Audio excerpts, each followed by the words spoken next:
Pada kesempatan pagi hari ini kita akan berdiskusi terkait dengan analisis, sintesis, dan penyimpulan sebagai bagian dari kegiatan kita di pengelola jurnal Zona Timur yang diinisiasi oleh Morarep bersama-sama dengan jurnal Ulu Muna. Terima kasih kepada panitia, sebuah kehormatan bagi saya untuk berdiskusi dengan kita semua terkait dengan tiga hal, ya, baik dalam menulis maupun juga dalam pengelolaan jurnal. Ini email saya. Kalau ada Bapak Ibu yang aktif di Instagram, ini juga ada Instagram dan Facebook saya. Saya ingin memulai dengan terkait menulis dan mengelola jurnal. Tadi kalau Mbak Amah memulai keterangan terkait dengan Sinta, maka itu sepenuhnya adalah menulis. Namun ketika kita menulis sepenuhnya adalah aktivitas individual, ya, tanpa terkait dengan yang lain. Sehingga kalau kita menulis, melakukan publikasi, maka boleh jadi ini adalah sepenuhnya boleh saja merupakan kolaboratif research, namun sepenuhnya adalah kendali ataupun kuasanya di tangan kita. Sementara ketika mengelola jurnal, ini adalah aktivitas yang berjamaah atau kerja berjamaah, sehingga ada ketergantungan atau ada interdependensi antara satu komponen dengan komponen yang lain. Maka ketika kemudian Bapak Ibu mengelola jurnal, maka tentu akan mendapatkan input dari para penulis. Sementara kita lihat ada satu jurnal di UI, Universitas Indonesia, jurnal antropologi, itu kemudian bahkan selama 10 tahun, dari tahun 2000 sampai tahun 2010, itu aktif mengedukasi, ya, para penulis. Jadi ada kaitan antara kita selaku pengelola dengan menulis. Namun demikian, ketika saya diberikan amanah untuk berdiskusi dengan Bapak Ibu, maka ini tentu dalam kaitannya tidak saja pada saat Bapak Ibu para pengelola jurnal menyunting nantinya, tetapi juga ada tugas lain di situ, yaitu mengedukasi para penulis kita. Karena sebagian besar penulis kita masih bermodalkan semangat saja, masih bermodalkan kemauan, sementara kemampuan ataupun kemahiran menulis itu masih sangat terbatas. Yang kedua adalah ada fase di mana para penulis kita masih hanya sampai mengeluh saja, belum mau mencari solusi. Ya, jadi kalau di masa-masa pandemi saja mereka akan mengeluh, maka dapat dipastikan setelah pandemi pun mereka akan tetap mengeluh. Dengan demikian, maka tentu menjadi tugas kita para pengelola jurnal untuk memberikan kesempatan, mendorong, mengedukasi mereka. Tentu Bapak Ibu sudah sangat paham bahwa mengelola jurnal itu sama persis dengan mengelola masjid. Ada keikhlasan yang harus kita tumbuhkan di situ, karena kalau mau mencari koin, mau mencari uang di situ, maka sangat jauh sekali. Bahkan boleh jadi Bapak Ibu justru mengeluarkan uang dari kantong kita masing-masing dalam proses pengelolaan jurnal. Namun kemudian ketika kita mengelola jurnal, maka tentu sebuah kesempatan bagi kita untuk mendapatkan amal jariah, ya, sekaligus tentu bonus-bonus yang lain. Ada di antara pengelola jurnal kita bahkan mendapatkan amanah dari Menteri Agama sebagai rektor. Ada Prof. Al-Makin di Jogja yang sebelumnya adalah editor in chief jurnal Al-Jami'ah. Lalu sekarang ada Prof. Zakiuddin Baidawi yang juga diberikan amanah sebagai rektor YAIN Salatiga. Sebelumnya beliau adalah editor in chief IJIMS. Maka tentu kita melihat di sini bahwa menjadi pengelola jurnal tadi harus ada keikhlasan, tetapi pada saat yang sama ada rezeki yang dalam bahasa Al-Quran disebut dengan min haitsu la yahtasib. Ada peluang-peluang yang boleh jadi adalah kita diberikan kesehatan, dan justru itu adalah rezeki yang tidak ternilai harganya. Bapak Ibu sekalian, 3 pembahasan yang akan kita diskusikan pada kesempatan kali ini dalam waktu yang dialokasikan oleh panitia ataupun pengelola kegiatan. Pertama terkait analisis, kemudian yang kedua sintesis, dan yang ketiga adalah penyimpulan. Ketika sebuah ide itu dapat dipahami, maka paling tidak ada 4 komponen yang harus kita perhatikan. Yang pertama, dia adalah terperinci, dalam hal ini kita sebut dengan analisis tadi. Lalu kemudian ketika satu ide yang terperinci antara satu dengan yang lain itu, kemudian dia tersambung, ya, ada kohesi di situ, ya. Lalu kemudian berada dalam konteks, ada coherence. Lalu kemudian yang terakhir adalah unity, kesatuan. Jadi mulai dari terperinci, tersambung antara satu data dengan data yang lain, kemudian kita lihat konteksnya, lalu kemudian dia berada dalam kesatuan yang terstruktur. Materi-materi sebelum ini, dan tentu Bapak Ibu sudah sangat menguasai bagaimana pola IMRAT ditambah dengan CAR, ataupun kemudian pola yang digunakan oleh Studia Islamika, itu dua-duanya lazim digunakan, pilih salah satunya. Namun yang perlu kita lihat di sini bahwa ide yang kita kemukakan atau ide yang kita publish di situ adalah ide yang dapat dipahami. Kita mengenal ada artis, ya, Vicky, itu kemudian berbicara seolah-olah ilmiah, padahal dalam pembicaraan itu justru kemudian tidak bisa dipahami oleh orang. Jadi di situ tentunya bukan istilah-istilah yang ingin dikemukakan, tetapi justru adalah bagaimana sebuah istilah tidak saja terperinci, tapi kemudian bersambung antara yang satu dengan yang lain, lalu berada dalam sebuah konteks dan ada struktur artikel yang mengikatnya. Kita menuju ke topik yang pertama adalah analisis. Saya akan berhenti di setiap bahagian-bahagian kecil untuk memberikan kesempatan kepada kita semua kalau ada hal-hal yang ingin dikoreksi, ada yang mau dikonfirmasi, dan ada hal-hal pertanyaan yang dapat kita diskusikan dari ketiga topik ini. Yang pertama adalah ketika menulis pendahuluan, di sini adalah ada istilah yang kita gunakan juga adalah latar belakang.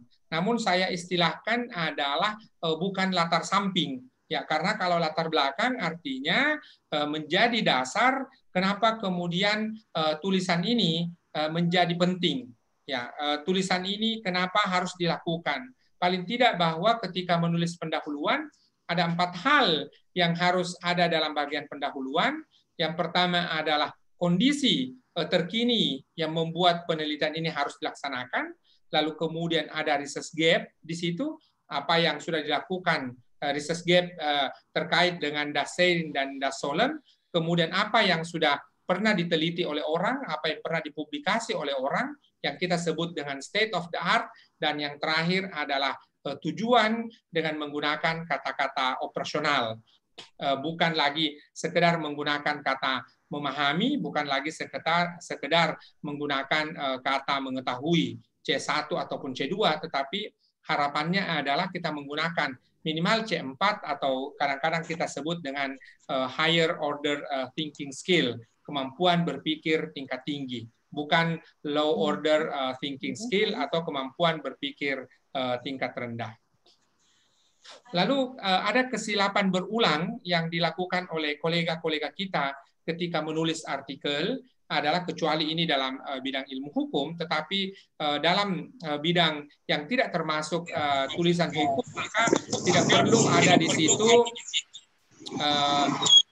dalam menulis latar belakang yang saya sebut tadi adalah bukan latar samping. Ketika kita menuliskannya bukan undang-undang, bukan peraturan pemerintah, bukan pidato, lalu juga kemudian nanti pada bahagian slide-slide berikutnya saya akan mendiskusikan betapa kemudian kita jangan menggunakan data-data dari media sosial untuk digunakan sebagai latar belakang. Jadi sekali lagi latar belakang merupakan alasan utama kenapa kemudian penelitian ataupun publikasi yang kita lakukan ini perlu dituliskan.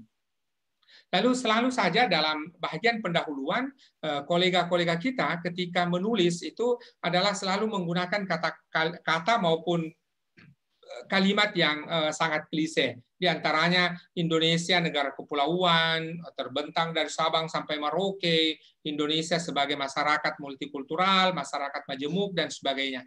Kalimat-kalimat ini, jikalau memang kita fokus kepada penelitian terkait, maka akan sangat bagus. Tetapi kalau hanya sekedar menjadi pengantar atau hanya menjadi latar samping, maka dia sama sekali tidak relevan.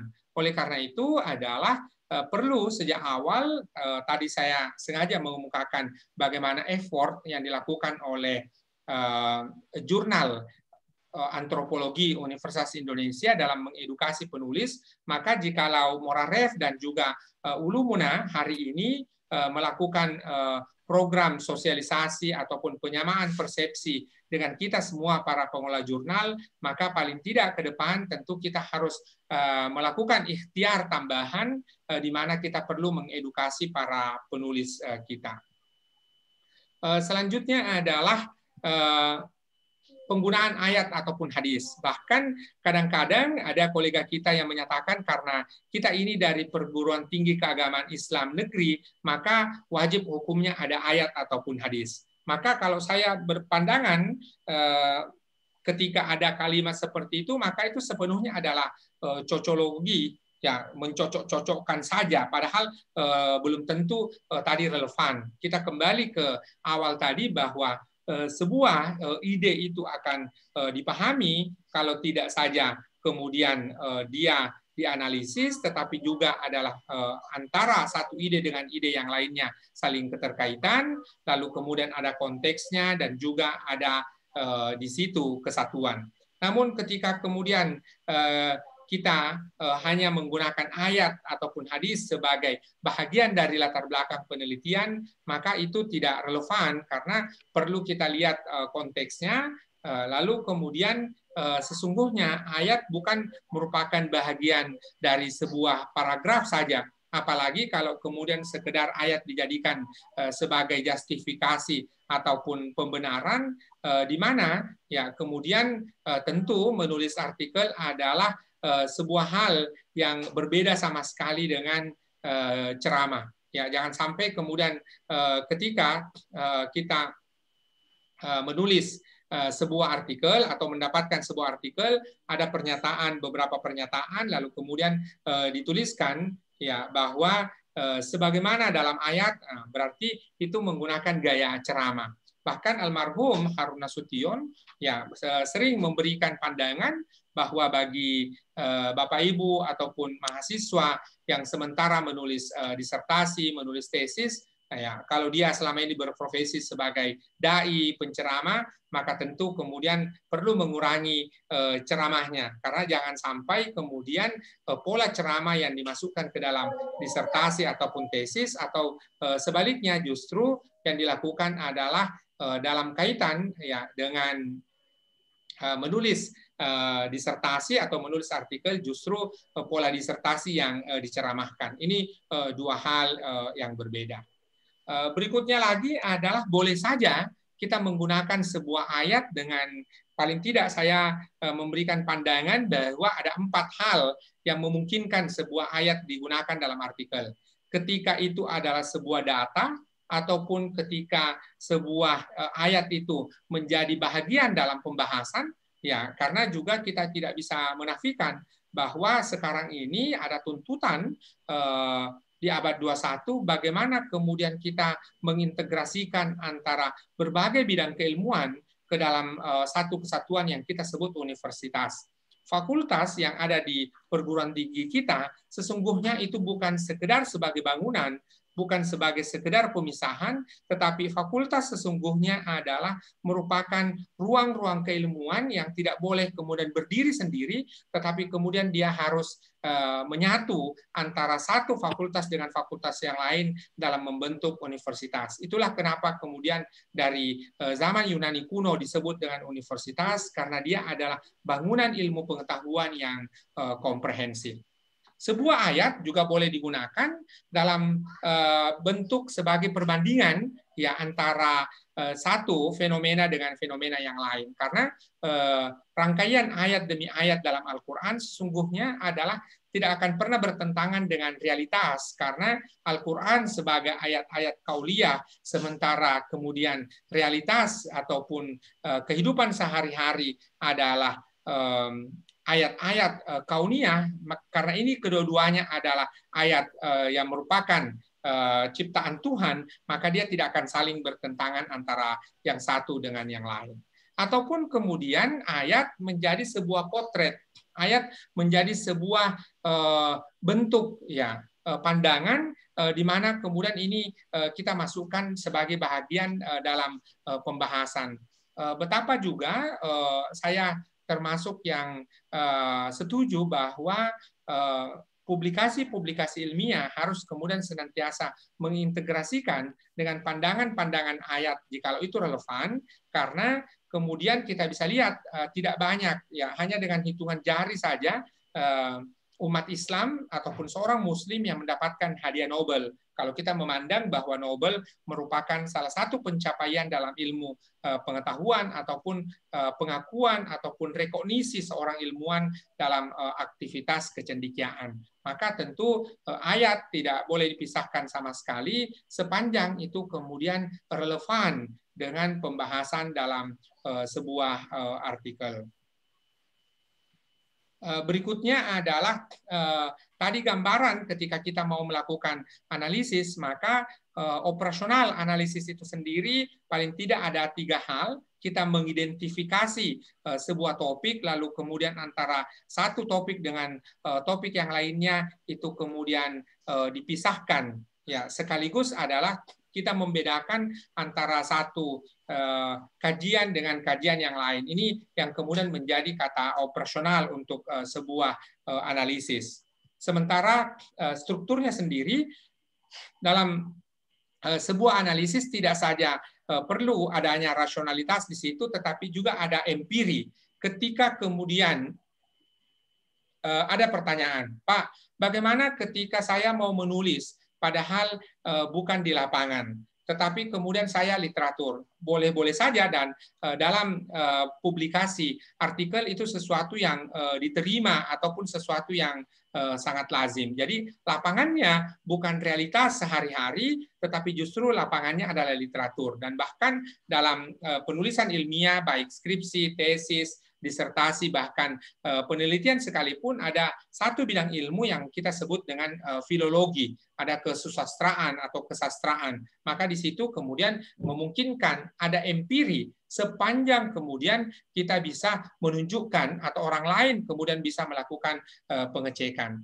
Yang tidak memungkinkan kita lakukan adalah ketika aktivitas penelitian itu justru kemudian sesuatu yang tidak dapat diverifikasi secara faktual, ya, atau bahkan ketika orang lain mau meneliti hal yang sama, maka kemudian kita tidak bisa menunjukkan objek yang kita teliti di sini. Yang termasuk menjadi perhatian kita adalah di awal pandemi, di mana ada yang menyebutnya sebagai Lancet Gate. Ada satu jurnal Lancet yang terkemuka dalam bidang ilmu kedokteran, dalam bidang ilmu kesehatan, di mana kemudian ketika editor jurnal meminta verifikasi data, justru kemudian para penulisnya tidak mau membuka data itu. Padahal dalam ilmu pengetahuan, sebagaimana kita sudah pahami bersama, bahwa tidak ada misteri, tidak ada rahasia dalam ilmu pengetahuan itu. Maka kemudian akan sangat bagus sekali kalaulah dalam proses penulisan sebuah artikel, maka data-data yang kita dapatkan itu sudah tersimpan di repositori ataupun tersimpan di preprint. Bahkan kemudian ada rekomendasi untuk memasukkan data-data kita sejak awal dalam proses registrasi. Jadi kita sudah punya data-datanya sehingga kemudian orang lain akan melihat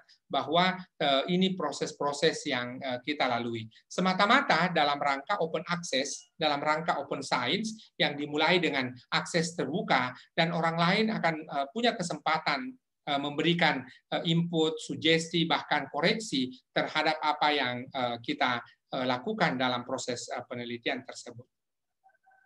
Lalu proses rasionalitas sendiri paling tidak ada 4 hal, yaitu abstraksi, konsep, prosedur rasional, dan juga konsisten, di mana ketika kita menggunakan ya rasio ataupun pandangan-pandangan akal, di situ ada konsep yang kita kemukakan yang sebelumnya merupakan bahagian-bahagian dari abstraksi hal-hal yang kecil lalu kemudian kita lakukan general. Ini biasa kita sebut dalam membuat paragraf induktif ataupun maupun paragraf deduktif.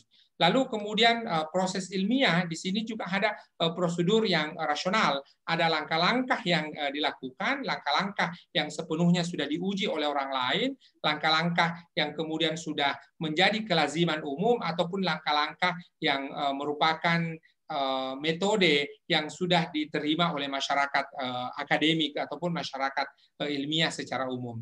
Dan dalam proses rasionalitas ini ada hal-hal yang harus konsisten antara yang satu dengan yang lain. Dia tidak boleh seperti sebuah film, yaitu suspense and surprise. Jadi tidak boleh seperti film India, lalu ada orang yang bercerita, lalu tiba-tiba dia ada menyanyi, lalu kemudian tiba-tiba ada orang yang kemudian joget-joget. Di sini dalam proses yang ilmiah harus ada konsisten, dia tidak ada sesuatu yang surprise, tidak ada yang mengagetkan, tetapi dia akan mulai berproses sebagaimana struktur introduction, method, result yang sudah dianalisis, lalu kemudian discussion, ditambah conclusion, acknowledgement, and reference. Selanjutnya adalah dalam proses analisis juga di sini adalah kita melihat sebagai sebuah kebenaran. Kebenaran ya dalam arti adalah kebenaran yang kita kemukakan di sini adalah kebenaran yang konkret, kebenaran yang dapat diverifikasi.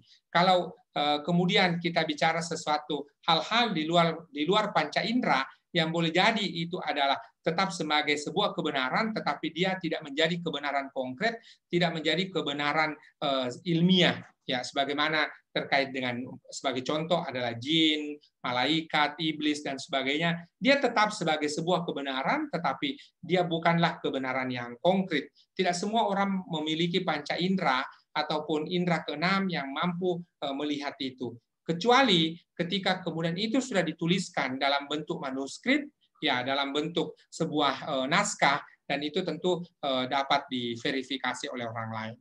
Begitu pula dalam kaitan dengan analisis ada forma dan ada nilai di situ. Ya, ketika sebuah analisis kita lakukan maka ada form, ada bentuk yang harus dikemukakan. Jadi dia tidak berada di ruang hampa. Nanti juga akan kita kemukakan dalam slide-slide berikutnya. Termasuk dalam kaitan dengan analisis adalah kita harus menilai mana informasi yang tepat, mana informasi yang tidak tepat. Jadi langkah-langkah operasional tadi adalah mengidentifikasi, memilah, dan memilih. Maka tentu disinilah proses-proses analisis kita lakukan.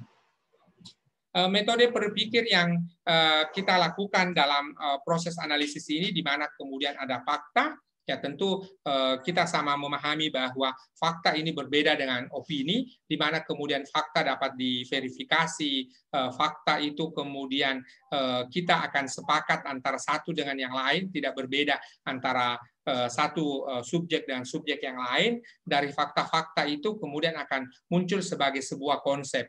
Ya, dalam proses konsep ini ada kemudian yang kumpulan-kumpulan konsep ini akan menjadi prinsip, dan tentunya ini ada prosedur dalam melakukan analisis. Tidak bisa kemudian kita langsung loncat pada kesimpulan tanpa memulainya dengan pendahuluan, lalu kemudian mengemukakan metode dan data atau hasil, lalu kemudian pembahasannya.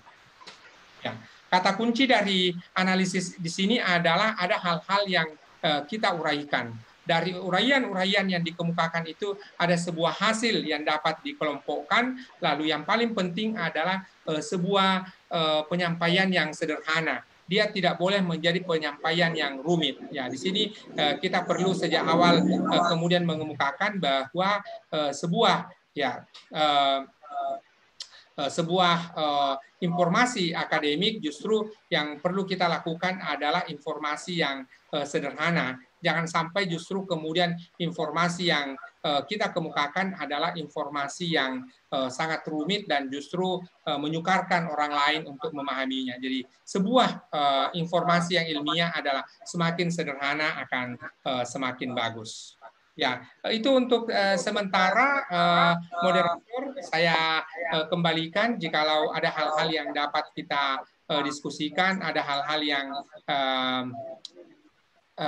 perlu dikonfirmasi, maka ataupun mohon koreksi jikalau dalam proses-proses penyampaian topik yang pertama tadi ada hal-hal yang keliru. Untuk sementara saya kembalikan ke moderator.